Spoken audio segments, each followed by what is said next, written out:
for your skill level. Register now and start your competitive journey at fce.gg/s4. Hello and welcome to day 2 of the FACEIT League Season 3 playoffs. I am Zoe and together with Mitch and Matt, I will guide you through all the action in the EMEA portion or region. And what's that look, Matt? Where you're... I've been told we get Hugo. We're not getting Hugo. There is Hugo. There we go. Yes, oh my God. because Jammies ready Did to you go. just have him there? Like on What? the table? On standby. Or... He sleeps on my lap. Okay, that makes sense. Because you just He's produced like him out of nowhere. pocket dog. He can. Yeah, I mean Yeah. he's 6 pounds. It's not like, you know, I have a German Shepherd on my lap. Right. You're, yeah. Just gonna let. Okay, bye, Hugo. Yeah, Does he get a day he, rate for his appearances? Like, how does that work? What's the pay? this dog has costed us so much money. He is in debt of day rates. So he's currently working it up. Should send him out to go Yeah. and work, bro. Earn his keep. You know what I'm saying? Yeah, there was one time we took him. They were like, "Yeah, he's got to have, you know, like 2 or 3 teeth, you know, cleaned." And then we come back to like, actually, we were taking like 10.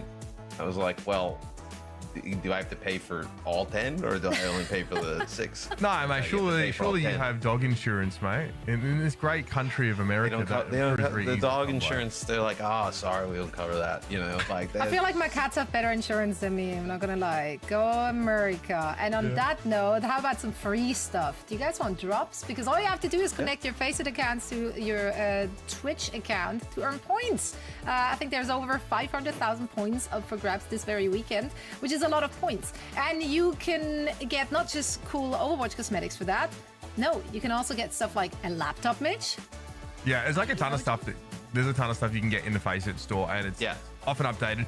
Some people in the chat have mentioned like, "Oh, look, I didn't get any yesterday." It is random, and you do need to have your account connected before you are eligible for the drops. It's not like, "Here's 100 drops, now go connect your account." No, you've got to be connected to be eligible. Also, I saw some people in chat mentioning that they have their account connected, but apparently disconnected. So just, you know, keep on checking whether or not it is really connected. I'd say 99% of the time it's a user error, but maybe Well, I have to blame the chat, but if you will. yeah. it's by assumption. Now, of course, drops, they're for free, right? You don't have to work very hard. If you want to work very hard to get some rewards, you should participate in the FACEIT League yourself. That's right, because the Season 4 signups are already open, and they will be open until the end of January. Our prize pool went from 50k to 200k for this next season, so we quadrupled it, which is awesome. And also you can play ranked pugs, FPLs. There is so much cool stuff to come in 2025, Matt.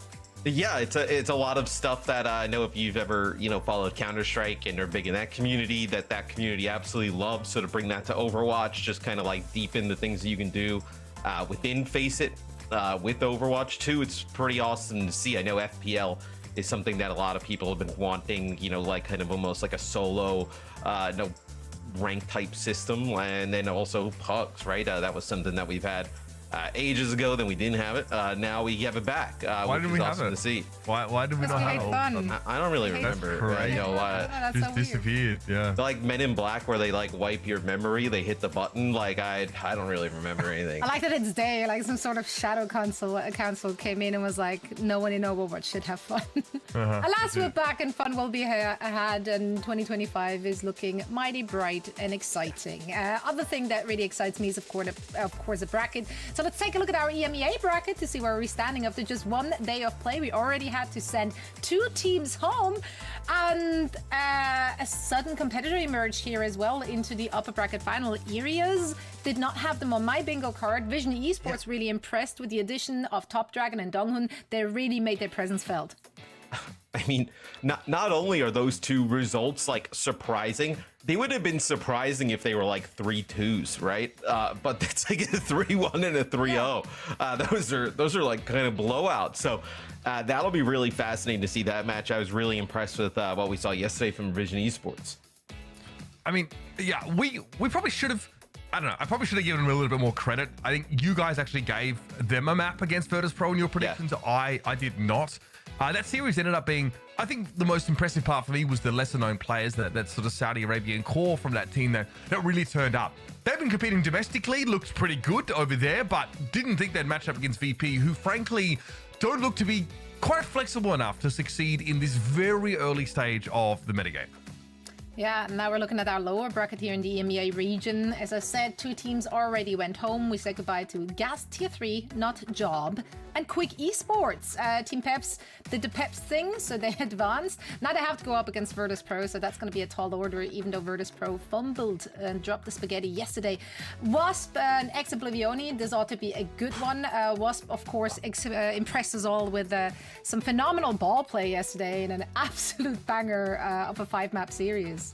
Would it be worse? Okay, this is going to sound ridiculous because I mean Virtus.pro Unlike is so anything good. else you ever said. Right? Yeah, no, that's all normal. Is it scarier to play against like the wrecking ball stuff that we saw the other day than like Virtus.pro, in the sense that you know what Virtus.pro is going to play and you probably just mirror, or you know how to play against it? Where if they come out and they play a wrecking ball from the other day, I mean, who the hell knows what happens? No, it's way scarier to go against the ball. I don't want to do that at all. If you just tank counter Rajaro, then like Virtus.pro will have to do more than they did yesterday, right? In terms of like putting him in a position to succeed, because that is the only thing that we really saw that came out from. Look at the Peps roster on the bottom right. The Crocs. Crocs to go. His name like that, Crocs. Crocs to go. Was that him? Is he putting himself into the conversation? I mean, is that he's in the conversation now. He's in the conversation for sure. Yeah, apparently that's what Crocs submitted. Granted though, he's a bit of a tier 2 warlord. You know, he's been around that tier 2 scene forever. Also, Crocs, Prophet. I think he should be happy in this meta. He's been known as the snizzle nose of France for quite some time. What now? Yeah. Good boy, Crocs. You just said I say ridiculous things, and then he just says he's known as the snizzle nose of The first time we pulled him up, if you remember, the first time we pulled him up, he was actually playing against Zerion's team. They were on opposite teams in that game. Crocs is playing Roadhog and is constantly hooking Zerion. Zerion is losing his mind in all chat, like absolutely just crashing out on him. It was so funny though. We interviewed Crocs. It was amazing. It was a good time. Yeah. We had the all chat enabled for that one, so that was a good time. And now, of course, this is an all French squad since September, so we haven't really seen this iteration of the team in OWCS. I'm interested to see what they can do here. Of course, they're going up against a very known quantity in Virtus.pro, which they came out swinging yesterday against Gas Tier 3. But then they dropped into the lower bracket at the hands of Vision Esports in a very exciting series. Was this a fluke? What's going on there? How do we rate this? I don't think it's a fluke. I thought Vision Esports did a really good job kind of countering a lot of what VP was doing, especially in like those tank picks. Don't know if Peps will be able to do kind of the same. No, I think Top Dragon kind of alluded to yesterday when we did the interview that he was doing a lot of the calling for that team, setting them up for great success. You also noticed Sauna in the lineup here today to kick things off. It was actually Cloud in to start the series yesterday. But if you are Peps and you watched yesterday, like clearly, okay, if we just counter swap and play the kind of tank ring around the rosy game here and just kind of always have the upper hand, you might be in a position to win. How comfortable is Crocs on those different tanks though? Like we know he can play the Hog obviously, Orisa also we've seen quite a bit of Crocs, but what else does he have? I actually don't know. I would like to hope that there's like a Malga composition here that like is pretty serviceable for these guys. But we're not even looking for good, we're looking for serviceable. No, I think it's a very fair point. Also, you remember Virtus.pro like to play these like kind of immobile backlines. They want to play Ana Kiriko as much as possible. So as soon as Top Dragon started playing Genji and diving on Ana, it got much harder. If Ana stays alive, VP win every fight, like hands down. I really think that is just the core of their composition. And those anti-heals are really impactful against these Malka comps that really rely on that cardiac overdrive to win fights. Yeah, and then you have Sauna in the lineup, of course, who is going to put on a lot of pressure on the other team. I have VP winning this one just because it's more of a known quantity for me. Again, like I haven't seen anything of Team Peps. Mitch did give Peps a respectable loss, though. He did, a respectable loss. Where do we, which map are we taking away from VP here? Oh God! Kings Row. Control anomaly. Is that what's happening here? We could take Kings Row off them, I guess, because Rajari's playing like Zarya on that map, I think. You say we. Are you part of Team Peps now? No, I mean, Very sports fan thing to do. Yeah. We. Where can we win? Well, let's take a look at what we, the community, think about this match. Because, of course, we also have our community poll results as well. There should be a lot of Peps fans. French fans go. Yeah, this should be really skewed. They go hard. Let's see. Yo. Yeah, that's right. See, you gotta love the French fans, man. They commit to the bit. I mean, win or loss, doesn't matter. I'm here for it. I'm waiting for this team to be good again, guys. How long is it going to take? We want to. How long is it right? take? We want to. We love Guys, midway through the year, Team Peps. GG Peps were a legitimately good team. Then they made the rebuild, the French rebuild. They have not been good since then. Please be good again. They had a very quiet, like the org as a whole had a very quiet second half of the year. They started off strong in OWCS, obviously in stage 2, I believe. They came like top 3 or 4 or something like that. But yeah, it's been a little quiet surrounding Team Peps. I'm excited to see the all-French squad in action. They're going up against VP. Let's see what both of these teams have in store for us. But first, let's check out which maps they picked for us here. Crazy. Guys, it's exactly the same as every day. The EMEA standard. Oasis, Kings Row, Runasabi. Starting to hate this, honestly. Mark it down. The only one who picked something different was what? You had Vision Esports pick Hanaoka for game 4. Yeah. But otherwise, this has actually been the same series, really, I think, throughout the entire thing. I think we saw New Junk City yesterday. Did we had one of our playing games, ball on New Junk City? Yeah. Which was wild. So I mean, you see VP's record at 11-0. They did lose to Vision Esports yesterday, but this is like the regular season record, right? So Peps, a little bit of an uphill battle here against VP, but I definitely think you take some positivity out of Vision Esports' performance yesterday, and maybe you can recreate it. I'm not feeling super positive about it, Matt. I'll be honest. It was VP just convinced that they had to play their way, and their way just didn't work. I think they were force-fed a bit of humble pie. We'll see if they sort of want to fall in line a little bit more with the expectations of the requirements of this current metagame. I thought like there were times where Sauna was able to play like airborne heroes like the Pharah against like the Genji Reaper comps, and I quite liked that. That worked for me. We'll see how it goes here though, because it's just Oasis, and it's definitely a map where Sojourn is going to be a real threat. Yeah, as we'll see, Sojourn obviously I think has been really strong regardless of like tank and different type of comp we have. And look at this, so we were talking a bit about how Vision Esports, right, they use that Genji of Top Dragon to put a lot of pressure on the VP backline. Stelios of Team Peps, they copy this straight away. They bring the Genji out.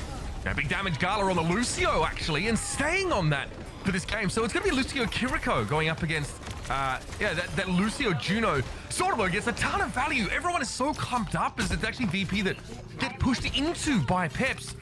And they're actually able to win the fight out despite losing right at the start of the fight, Gala.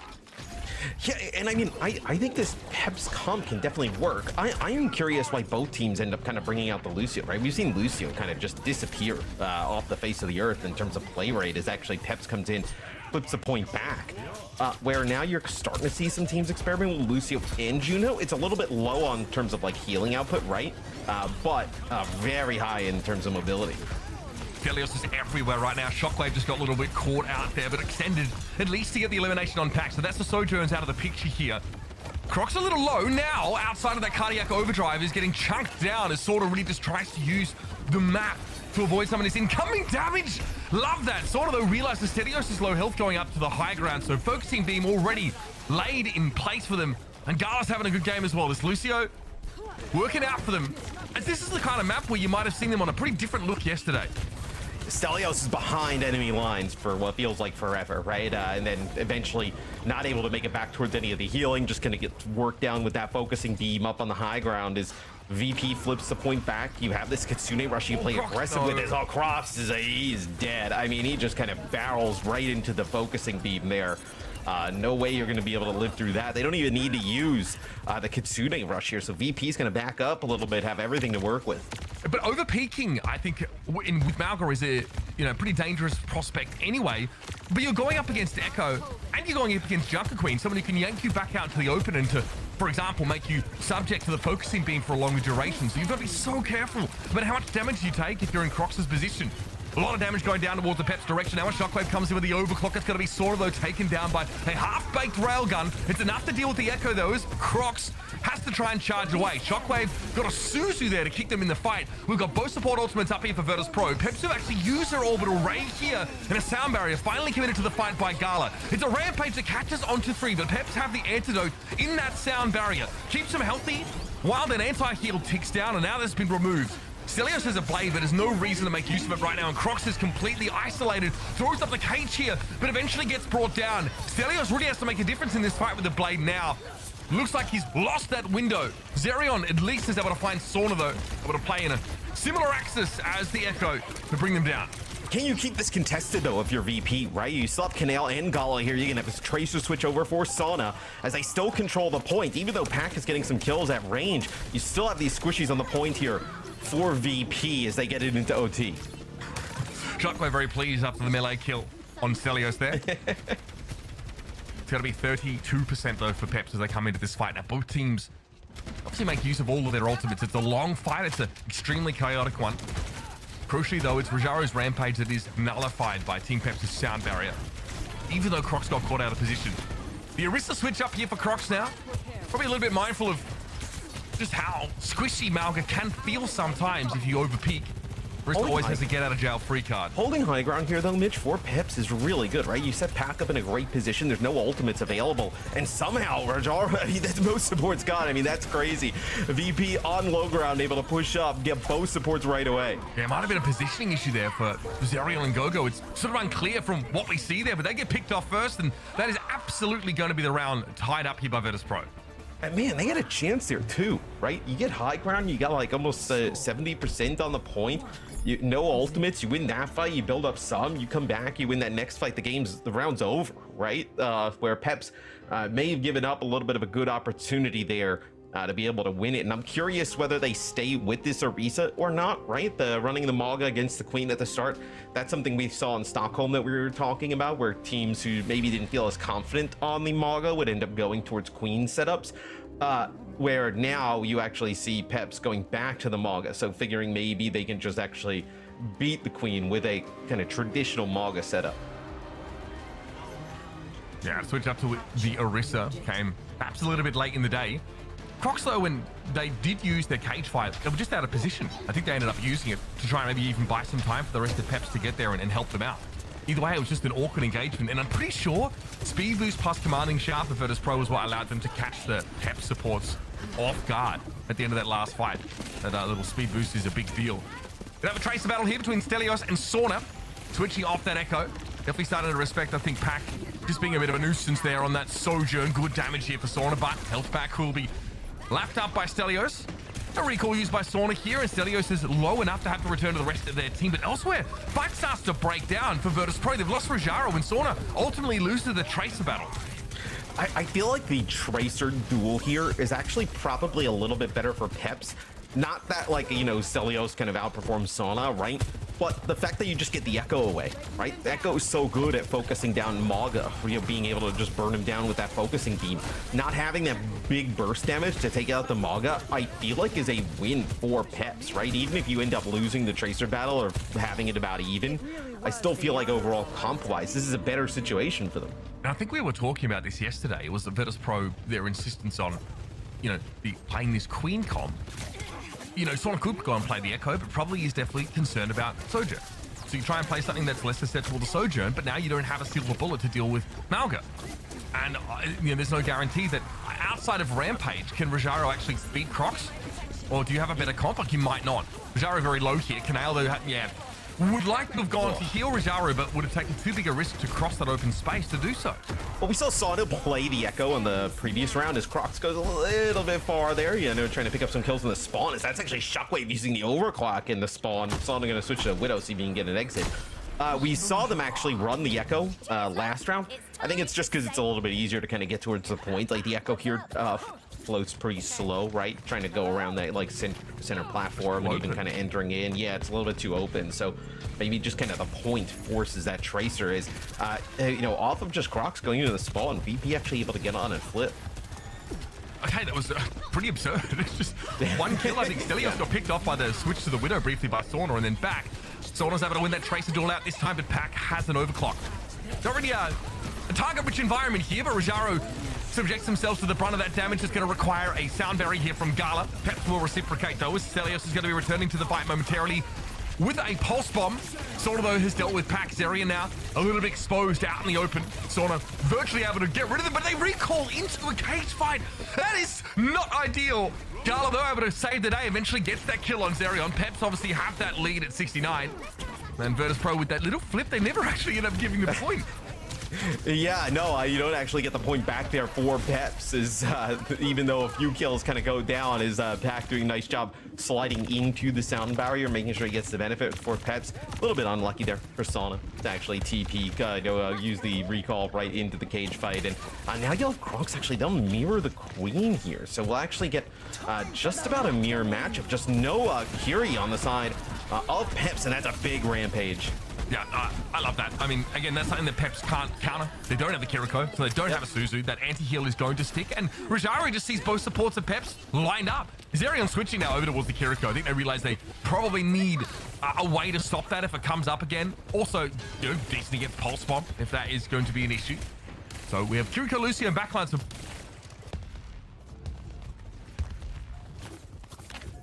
see a mirror in EMEA, right? I feel like all the series that we've done so far, we've seen some type of comp variation, but I'll actually get a mirror on the Queen. It'll be a shout from VP as they isolate some players on the side. Pat goes down early. I think this is going to be the map pretty much done and dusted here, Matt. Ooh, especially Stelios was not able to get away. They've used their recall now, stuck out in the open at half health, and Sauna does get stuck with the pulse, but has a recall available to shrug that off. It's just Zerion here. There's Kunai, absolutely deadly, especially for Tracer. It's probably one of her biggest issues trying to get up close against these backlines. Suzu going to use them more so for Zerion's benefit than anyone else, but now Pack has returned to the fight and instantly plugs one into Rojaro. There's a big chance here for Peps as Crocs is going to be coming off spawn as well, and they're going to have positioning to flip. Well, VP plays this a little bit slower, right? There's no reason to kind of flood into the point. They're going to wait for everybody to get back up with Rojaro because you got that double support ult advantage, right? You're going to be able to use that Kitsune Rush on the point. They do a nice job using that commanding shout from Rojaro and just kind of forcing a target out of position and then just collapsing on them. So we'll see if they're able to do that here. Donna wants to push up a little bit here. Kitsune Rush there to work with, but Peps trying to play out of it as much as possible. Pulse Bomb goes wild there from Sauna. No connection, and Crocs gets caught in the maelstrom. Nicely done by Gala. Looking good on that Lucio. And this should be Virtus.pro closing the map out here, which is kind of wild to think about, considering that Peps were basically spawn camping them at one point, and Virtus.pro managed to flip the point when they probably shouldn't have, because they picked, what, one player? Bizarre.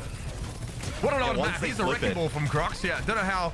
I mean, as far as French Wrecking Ball players go, Matt, we've definitely been treated so far this weekend. Hold on. Oh, I thought, sound barrier there, they pick up that kill towards the end. I thought maybe you could actually get a touch, but Croc's not able to make it back towards the point there, which quite unfortunate.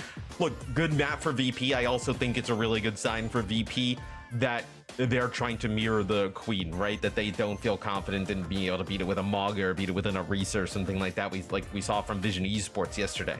I want to talk about that though. Why? Because there's no Echo in the composition for Virtus.pro. They don't have anything like they can really burst Malga down. They end up, playing Tracy here. What is it that makes Crocs want to switch into a Queen mirror?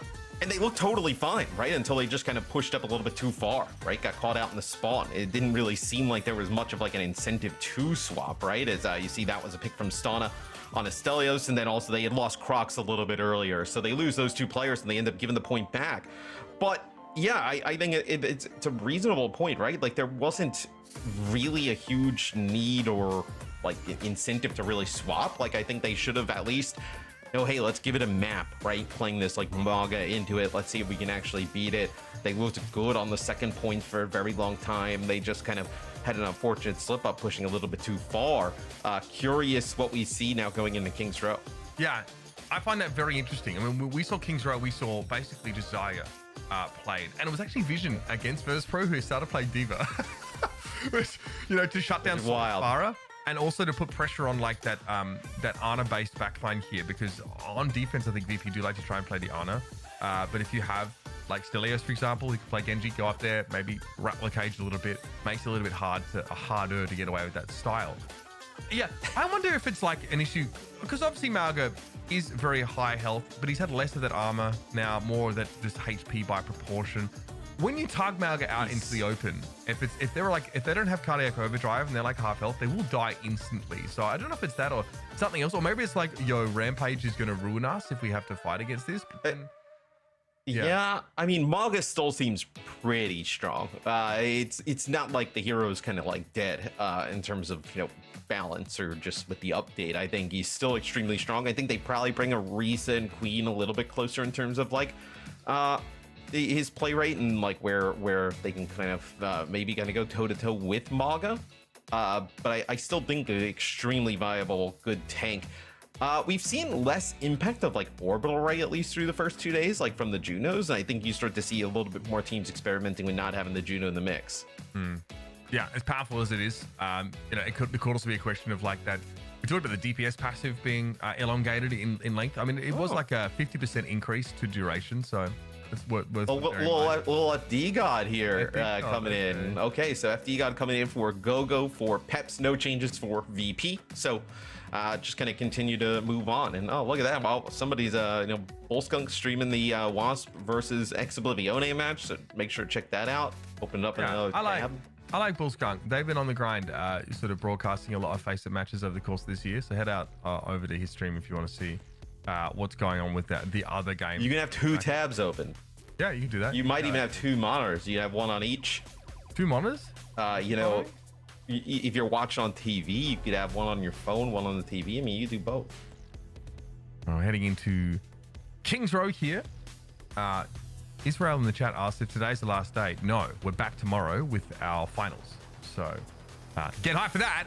We are here today to find out who gets eliminated through these lower bracket games and who is going to be competing in those last important matches tomorrow. Again, for the lion's share of $17,000.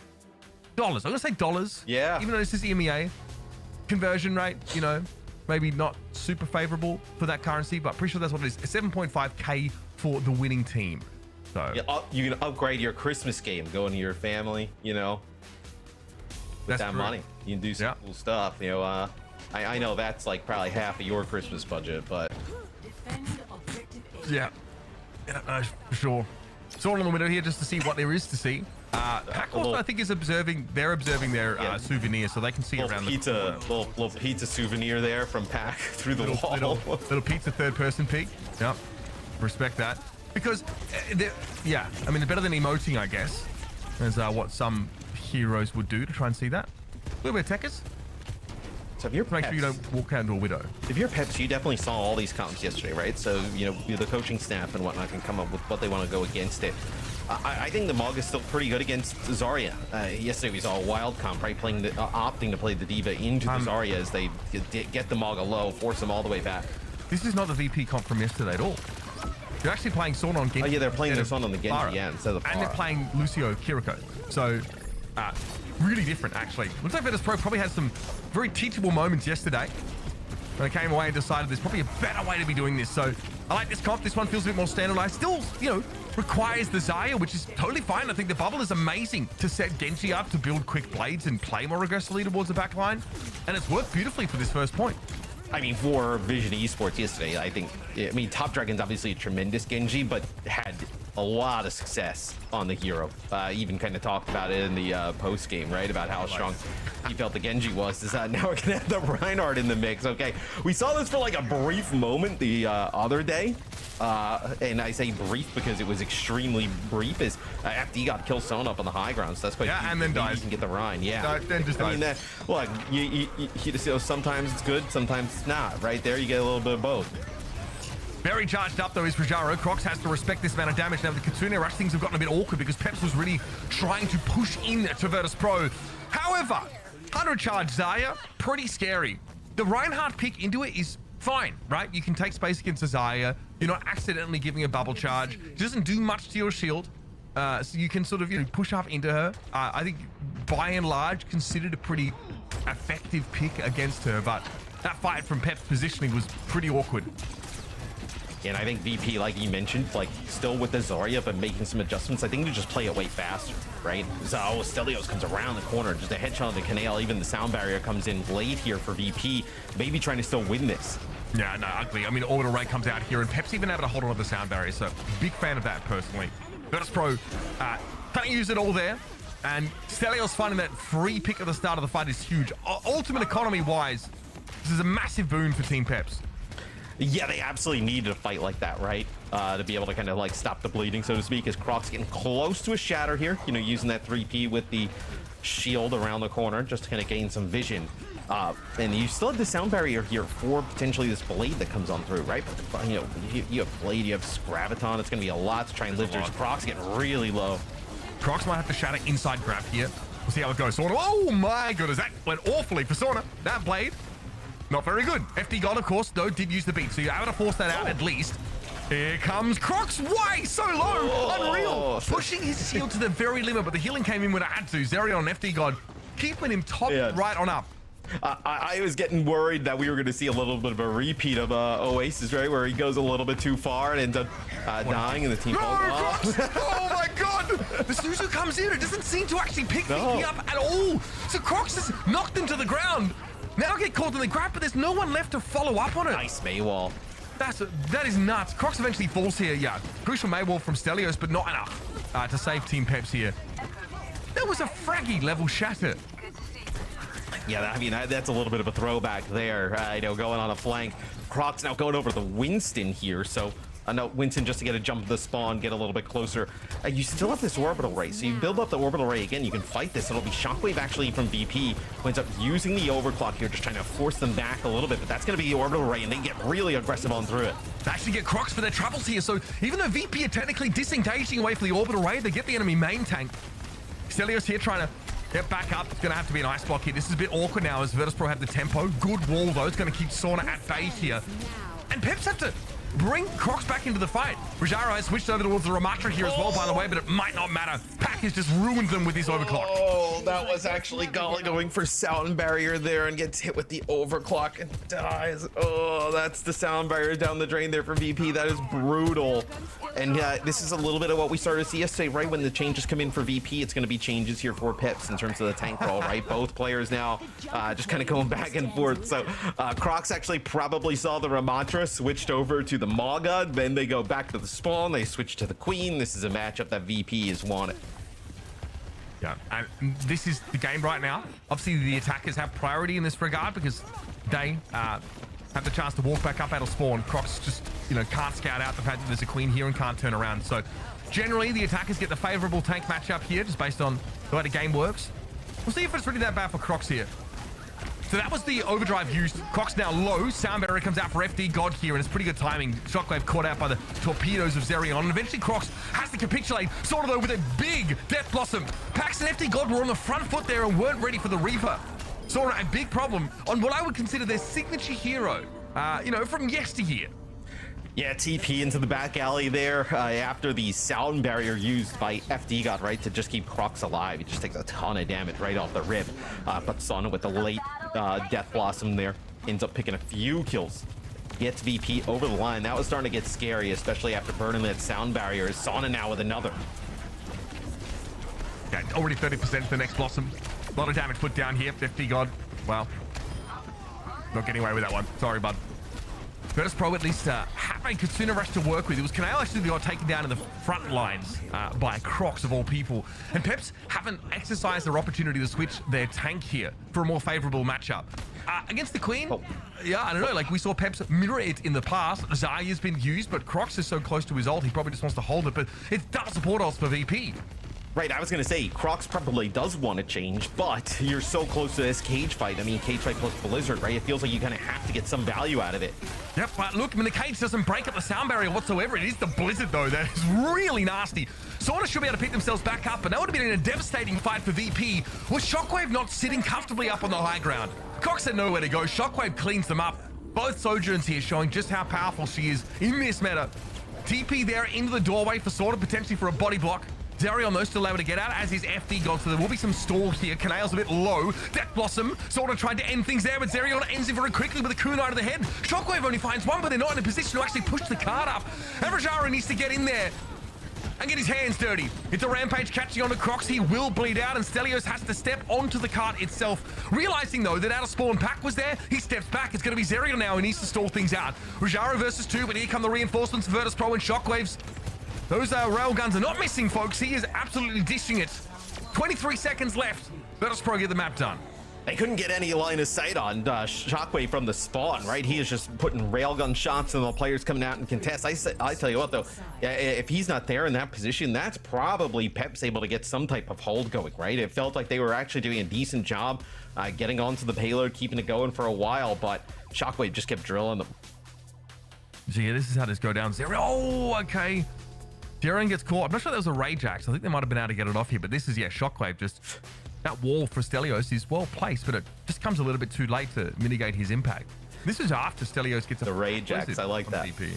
A Rage Axe, yeah. we had a real Ajax, and then we have a Rage Axe during this as well. So VP on defense playing the Queen.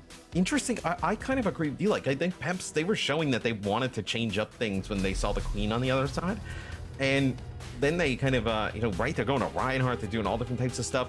And then now kind of going back to that Malga, I think you can definitely win with it. It just seems like, especially what we saw from VP yesterday, they're definitely susceptible to being counterpicked. The consensus is that Malga is one of the harder compositions to play right now. Yeah. At the moment. Again, like if there are good crossfires or like a lot of angles and comps that like want to trade a lot, like the Queen one, it definitely seems like they're a little bit weaker. Virtus.pro here really don't want to play Malga at all if they can help it. And yeah, I guess the counter to this, the counter to the Queen is the Zai, which I don't know if it's universally a very powerful composition. Yeah, it seems like it seems like Queen or like Orisa are like more of the safer picks, right? Maybe a little bit less of like a ceiling in terms of like what the comp could reach. What is Queen doing? A bit safer. He is on a flank. Yeah, that is a Malga flanking high ground on Kings Row. All right, well, Zerion's there with them. You know, normally like you want to sort of take space and... Yeah. Well, I mean, you are taking space. You are taking some space, yeah. Zerion actually beats Canal there. They get a kill out of it. Yeah, this might work out anyway. We don't see that very often at all. Zerion's going absolutely hog wild with the kunai. And okay, fair enough. You can see even our Fantastic Observer team aren't quite sure like where we're supposed to be looking. Yeah, because there's a couple of different fights occurring with a very odd situation. You got a Widow in the choke. We've seen obviously pop off on King's Row in the best, and then you have a mysterious Maga on the high ground there with the Kiri. Is okay. Now we're gonna get some Roadhog gameplay. This is what we all came to see. Crocs the goat. Finally, it only took, you know what, 1.5 maps. That's might be a record, honestly. So again, the hook, not to secure a kill, but to... Never mind. You know what? We'll talk about it in a sec. It becomes relevant. Blast into orbit there. I mean, I hope he's looking like Team Rocket. You know what I mean? You see sometimes when they die in this game and the Ragdoll just like bugs out, they just shoot to the moon. That's what I felt like there. Turns up in the massive Meowth hot air balloon and immediately just gets sent to the stratosphere. Like every episode of Pokemon circa 1996, man. Let's try that again, shall we? So, no anti-heal outside of the Rampage for Virtus.pro. So, Crocs has to respect that. He's going to try and go forward here, take some space, but those healing resources will be pushed to their limit pretty quickly. Sauna already harassing in the back line. A hook there onto... Yeah, you know, I don't know about this one, Croxy. Chief? I don't think you've ever would have favored like Roadhog head-to-head against Queen, right? No, I thought the idea would be to hook them out so your Sojourn can take them to Pound Town. I don't think you're supposed to actually like beat them in a head-to-head. Face tank them, so to speak. Like throw the hook in just because you're right in front of them and it disrupts them briefly. Like, I'm not sure. It's like when you play WoW and your tank just runs in and doesn't use any mitigation, just falls over and then wonders why. Yeah, he screams at the healers because they use their coolies. Yeah, good times. Yeah, so curious to see how this plays out for Peps. Crocs has tried a bit of Reinhardt, obviously on this game against the Zarya. Against the Queen, maybe doesn't feel quite as good. No thought to play Orisa here, I guess. Here's the overclock though from Pax. Pushing back now. Rajaro had the sound barrier, but taking a ton of damage. Pack eventually going to fall. There's a disruptor shot right in the corner. Rajaro lazily stepped ahead of the pulse bomb, dropped it at their feet, but Gala was caught by it. So fair enough. Everybody from VP so grouped up inside that library that Peps are able to take liberties. The way I think you would play the Roadhog is a little bit like how we saw Crocs play the Maga there on that first point, right? Like off angles, like not necessarily trying to like, push players back or even hook one out, right? Just being a threat in off angles, right? Not wanting to, push up if you're VP because you're scared of a hook coming from one direction, right? Allowing, Pack at range to get some kills, right? Creating a little bit of a different angle, a little bit of a scare tactic with the Roadhog. Rajaro trying to hand a few of these knives. Again, just one of these knives hitting forces a key cooldown out of a support, for example. It's a big deal. You hit Zerion and that's a swift step instantly gone. Please rampage right now. Oh, bro. I mean, my trigger. Well, the curious, Zerion's just waiting on the side, right, for him to rampage and then just TP in and then just Suzu, right? They're trying to set that up.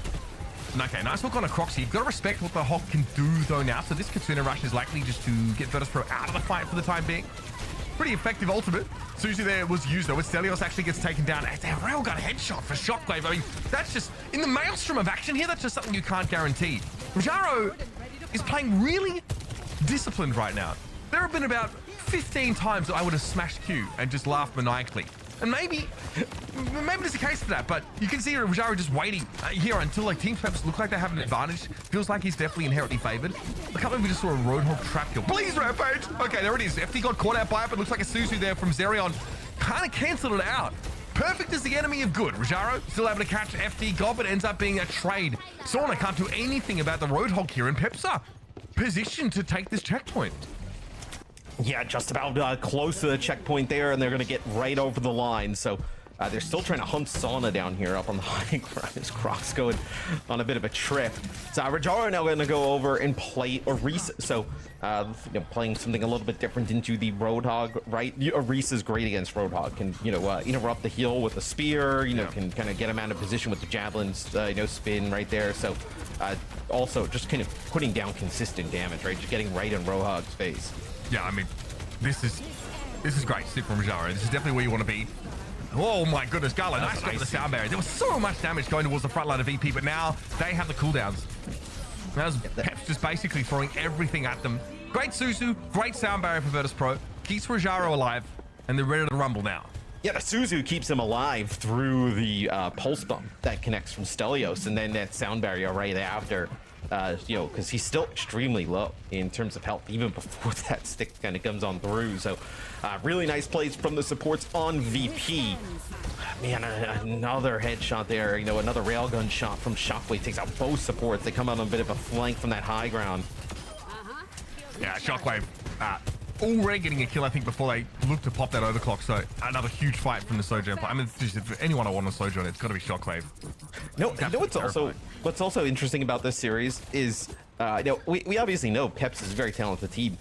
I also think this says a little bit about Vision Esports, right? Like, how good potentially they are, right? Because VP looking great today. I don't know if that matchup goes the same way though today if they replay it. Yeah, maybe not. I feel like VP have just, taken their medicine a little bit here. Playing some more reasonable comps. Rajaro switching as well. Bam! Crocs hammered by that Terror Surge. Again, it's a bigger radius now, but he was already pushed up inside of it. Trying to whole hog it, but you can't do anything about the Orisa and Terror Surge. She gets that fortified duration, so you're not knocking her anywhere. Crocs maybe not ready for that. And now we'll go to the Mauga here, which I don't even necessarily think is favored in this Orisa matchup. Yeah, the Roadhog experiment's done, right? So now going over the Mauga. So you're going to actually play it with the Kiriko as well here. So Mauga Kiri with the Juno. Spear spin here from Rajaro as they want to get quite aggressive. Gala getting close to another sound barrier here as well. I mean, there's a lot of damage, obviously, this Naga puts out. But again, okay, so even if Rajaro can't beat Crocs, the fact is that there's like a ton of time and space being created for Sauna to go in there and just get multi-kills in this fight. So you don't even have to, objectively be a better tank in the head-to-head. These last two fights, Shockwave comes around and kills both supports, and then the next fight, Sauna comes around and kills both supports right away. I mean, not much you can do as Peps in that type of situation. All right, here come Peps. One last chance here to get the cart moving. Shockwave with yet another overclock. He's 2 in the space of 3 fights. Massive stuff. Crocs here very, very low and likely doesn't have that overdrive available. Yep, all they can do is try and run on away. That was a Suzu there used by Canal, I think, to try and shrug off the effects of the stomp for someone. Not sure if it worked, but either way, I like the idea. Kiriko gives you so much here at Virtus.pro. Make it 2 maps to 0 in the series. Feels like Shockwave has permanent overclock. I feel like whenever we're on with him, he's always got that ability where right there towards the end on that final point, I really think you start to see Shockwave and Sauna come alive, right? I know Shockwave gets both supports in a fight with an overclock. This is an awesome shatter from behind there from Crocs. It just doesn't... yeah. I guess it doesn't... I always thought it picked you up from shatter. That was my understanding. I know that, like, you know, there was a brief invulnerability window, which obviously was missed there. That's why the shatter came in. But yeah, I thought it would have cleansed off that sort of knockdown, but it may have been a change. Yeah, I think that's like something that was in ages ago. I'm not sure if that's I don't think that's in. This is a nice Suzu here to protect from the pulse bomb there, spear spin as well, but I thought you start to see really, Saw and Shockwave come alive. I also starting to think you see VP making some more adjustments, right? Rajaro playing more tanks today, not kind of consistently just going with that one setup, or I know maybe 1 or 2 setups. We're seeing a lot of different tank options from Rajaro. Yeah, the Queen looks, I mean, the Queen looks really good when it pays off. I think that, like, it's a lot of it comes down to, like, there is a lot of skill expression on that hero, because I think hitting those knives can really turn a fight around. Like, there are some fights where Rajaro is, hitting them on supports and forcing these big cooldowns, or maybe even setting up picks. For me, it's much like Orisa hitting a javelin, except even potentially more effective in that you're yanking them towards you. So quite happy to see that here. Crocs, I think, tries to play Reinhardt against Reinhardt. I think there's like a Ramatra switch into the Reinhardt. The Ramatra was for like a second, just to have him switch back to Mauga, and then came back on the Queen. We didn't really see it actually at all. There is definitely like a lot of conversation, I think, amongst the player base now, that Overwatch definitely feels like a matter of like trying to get a favorable tank matchup and then sort of snowballing that advantage from there. So I would say, like, hero switching has never been more important in this game, but it's very much sort of confined to the one role at the moment. Like, the tank role definitely seems where you need to be making those changes. Yeah, and it's interesting where you have to kind of like get the upper hand in like the switching, like back and forth, right? Like you kind of fall behind the, like the 8 ball, so to speak, of the advantage cycle, and it seems to feel like there's no end in sight, right? I think that is something that's quite interesting at the moment with everything going on. So yeah, we'll see if this is kind of a meta game that kind of continues. A little bit of an update for you. Wasp is actually up 2-0 against EXO. And our boy Ostrix playing the ball. Yeah, dude. Undefeated out of retirement. Comes out of retirement and is undefeated. The opposite of Mike Tyson coming out of retirement. He was defeated. Ostrix is very undefeated currently at the moment. I mean, not lost a map since returning to the game. I just don't. I mean, he should just retire now. Perfect record. Second go around. Is there actually any discussion about where Wrecking Ball fits into the conversation about tanks? We talked about a lot of tanks in hierarchy. I feel like he exists external to this whole, like, he was sneaky good, I thought, in Stockholm. Like, we saw a little bit of Wrecking Ball. A lot of Jun didn't play Wrecking Ball. Yeah. Are you Bullskunk streaming that matchup? You can check that out and see some Wrecking Ball play. It's just, he's such a niche hero.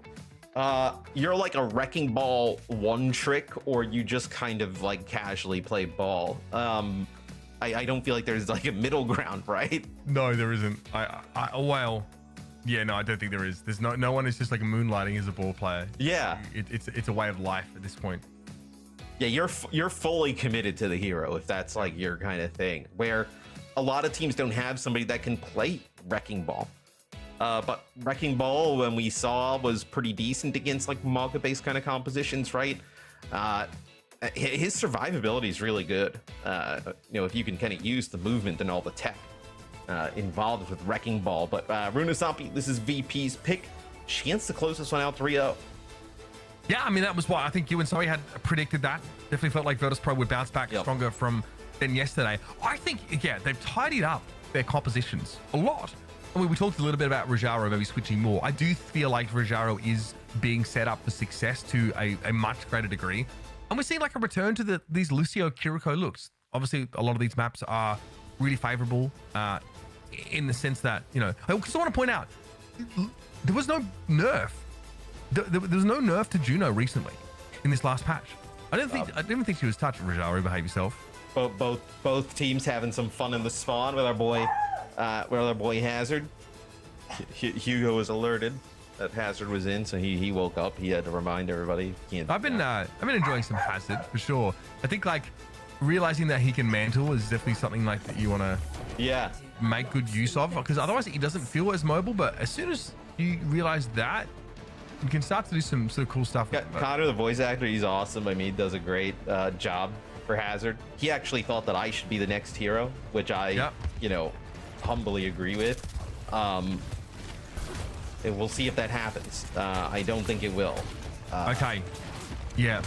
No, but honestly, yeah, I sort of see the vision. I don't know what your abilities would be, because I don't know if you actually do anything. I'd be tinier than Torbjorn. Yeah, I kind of like that. You know what I mean? All the little cracks and mouse holes in all the maps all of a sudden like had to get mapped out by the design team, so you just I'm just like a rat that travels through the sewers. Telling people how to save on their car lease, you know, that's your ability. Yeah. All right. Giving uneducated financial advice. Yeah, that's my boy. Croc's very low, I think, after this sort of early engagement, but he's able to just stay standing here. Peps, obviously, again, they don't have Suzu. They don't have Kiriko in this composition. Empty God, characteristically, is dead. However, it's more the issue of the charged Zarya late in the fight that should be causing Peps fans to worry. Peps needs to go, though. Like, the thing with their comp, if they just stand there and just poke and trade damage with the Zarya, they're going to end up losing, right? The Zarya is going to get charged up. You're going to keep gaining space there as VP, and you're just going to work that Maga down. The idea with that comp would be to go in aggressively and deal with it before you can actually, you know, get both bubbles out, right? You know, get it before they can get a gain charge and go ham. So Croc's out over to the Winston here to try and deal with this. Okay. I love this. To what degree can Rajaro be ignored by Crocs? Trying to Winston. Oh, we actually saw this from Quick Esports, by the way, and they looked awesome until they didn't on this map. But they made about 140 minutes of progress until they were stopped with a Winston comp. So we'll see what happens. Sorter on the Reaper, always a problem. That checkpoint already got picked up there by VP. Rajaro is full charge therearoabouts. This is brutal, man. Bro, he's getting free. Why are they shooting him? Stop.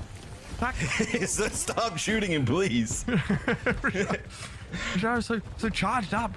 Graviton Surge here as well, pretty effective against the Winston comps. You can just stop Winston short.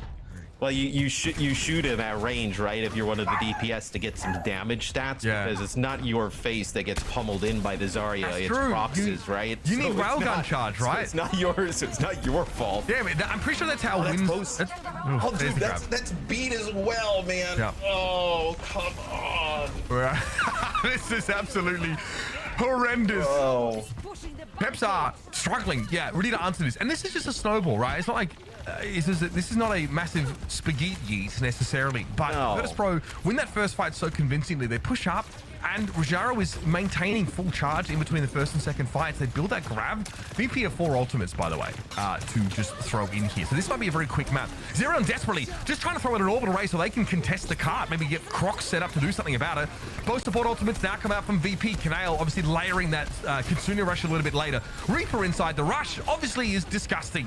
The pure amount of DPS that can be thrown out. And also, Zarya's bubble cooldown being reduced in Kitsune rush is sneakily disgusting. This map is over. Sonic in the spawn with a little bit of an off angle on the Reaper. Yeah, almost kind of like when you have that like Reaper inside of that Kitsune rush, it always reminds me of like that zombie comp for the Dallas Fuel. Cool that is a steamroll there on Runasapi.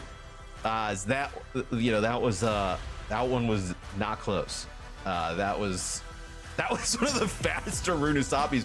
I feel like Peps got maybe 2 ultimates the entire time. Okay, that is the map. That is Runasapi in a nutshell, because the defenders don't get any inherent advantages based on the map geography on virtue of being defenders. It's not like Colosseum, we can stand up on the bridge and have like a really nasty like high low ground setup. That is what Runesapi is. However, Virtus.pro completely snowballed off that first fight. Do we do highlights of the last map, or do we just show it all again? Do we just show the whole map? I think you have to show it all again. We can probably fit it in. It's probably just a few minutes long. Yeah, you blink and you miss it. VP, dominant performance, coming out swinging. Kind of what you want to expect or want to see from that team, obviously. Like, we know the heights they can rise to. I can't help but be a little disappointed in Peps. I mean, this is within expectations. I know it was, and like I like that. I mean, dude, this grab here is this is so a bit of a heartbreaker. It wasn't for the lack of trying. That's where I will go with this one. Sure. I did. This like grab is so good. Like things. I just feel like Peps hasn't found their identity, and VP is very sure of what they want to run. I didn't properly see what happened inside that grab the first time. Oh, you didn't? Oh, I did. That's why my reaction was what it was. It was a sound barrier that it didn't even really kind of like approach like the Ajax. Like he didn't really get fully up. Like he kind of got like armpit like height, and then he died. He didn't get the fully like up in the sky. The graph is just for the Kiriko, right? That is the judo. Excuse me. It's the only player that's in there at the time. And then FD God just comes around and tries to beat out in the open. Get down, Mr. President. Tries to beat out in the open and gets taken out. And then somehow like Crocs just jumps into the grab. Geronimo like joins the rest of that is so ridiculous. That is so rough, man. All right, player of the match, as you can see on your screen, is of course Sauna, making his presence felt. Honestly, though, I mean, felt like he's just free shooting at some point. So, yeah, good game for him to come back. It was great to see him back in the mix. Love a Sauna on Tracer, you know, that's always a good time. Yeah, I thought that like the most competitive, the most competition that Sauna probably faced was there. You know, on Oasis, when you know Stelios was really trying to mark them across the map, and there were these pretty like intense sort of 1v1s. We saw Sauna's Tracer throughout the series. I thought their Reaper was very, very good. I mean, you know, it's a throwback to the old, what do we call it? The zombie comp? The zombie comp, yeah. Yeah. So the Kiriko Moira setup, but basically when Reaper would stand inside Kiriko Ultimate and have like a really high rate of fire and also like really short cooldown on Wraithwolf to be able to reposition. You know, it's very, very powerful. So, you know, especially up against like a Winston combo, there was no way on Runesapi that they were going to have an answer to that. I know we're obviously talking about Sauna and him being player of the match, but as you just mentioned as well, like Stelios making it competitive. I also just want you guys to keep in mind that Stelios, like comparatively, is a very new player, right? Like, so he's only really started his professional career in 2023, I want to say. Okay. So for him to like take it to Sauna here and there on Tracer, like no small feat, no small feat. VP Advance, how far can they take it with what we've seen so far? Do you guys feel like they have enough depth to take it all the way? Will they just die on the Queen Hill? Where are we going with this? They looked like they'd be the favorite, right, coming into the event, right? You have a slip up against Vision Esports, so it'd be awesome to see that match again. But there's momentum building. Wasp 3-0's EXO. And now you know, this wrecking ball is just kind of coming around. Nice. I am this is gonna throw them, man. I am fascinated to see that game. Because you know, hey, this is something nobody else is doing. What I guess since they put Ostrix in their 6-0, right, in terms of maps, right, they do a reverse sweep and then they end up 3-0ing EXO. So that's interesting. There's a lot of momentum there for Wasp. It's a really odd matchup for VP. I still think they're like the favorite, right? But that is a scary one. I honestly am worried for Virtus.pro here. I really am. Well, yes. I mean, I'm curious. I think if there's if there's going to be a team that has a real answer to the Wrecking Ball comps, it's probably them. I do wonder, like, if there could be some merit in like a Queen comp against the ball. Obviously, like Knife is pretty easy to hit against the ball, and you might. The problem is teams are like trying to play Brig against it. They're trying to play Sombra against it. Do VP have like an easy plug and play answer to the Wrecking Ball comps? Because if that happens, and if it happens early in the series, there's a chance that like Wasp don't recover from that. They don't sort of figure it out. But I don't think I've seen a ball player like Ostrix. Sorry. Or we live in the wildest timeline where our former controller player, retired Wrecking Ball, comes out of retirement in the loser bracket and runs the table to win FACEIT League. Honestly, I mean, if he's just retiring right after this event and then just retires again, ending on a high point, though, that's what I would do. Like win the event and then retire again. But no one ever really retires in esports. Let's be real. No. Our next match will be Vision Esports and Areas. I'm very excited to see our first look here on broadcast of Areas. We have not seen them play at all, but they've been taking down the big guns, or the big teams. Big guns. They've been taking down the top dogs, whatever, like, you know what I mean, in the upper bracket. Now they're finding themselves in the upper bracket final, so it's going to be an exciting one when they go up against Vision Esports, who've also been looking rather good. First, we're heading into a quick break, and then we're back with all the action in the upper bracket.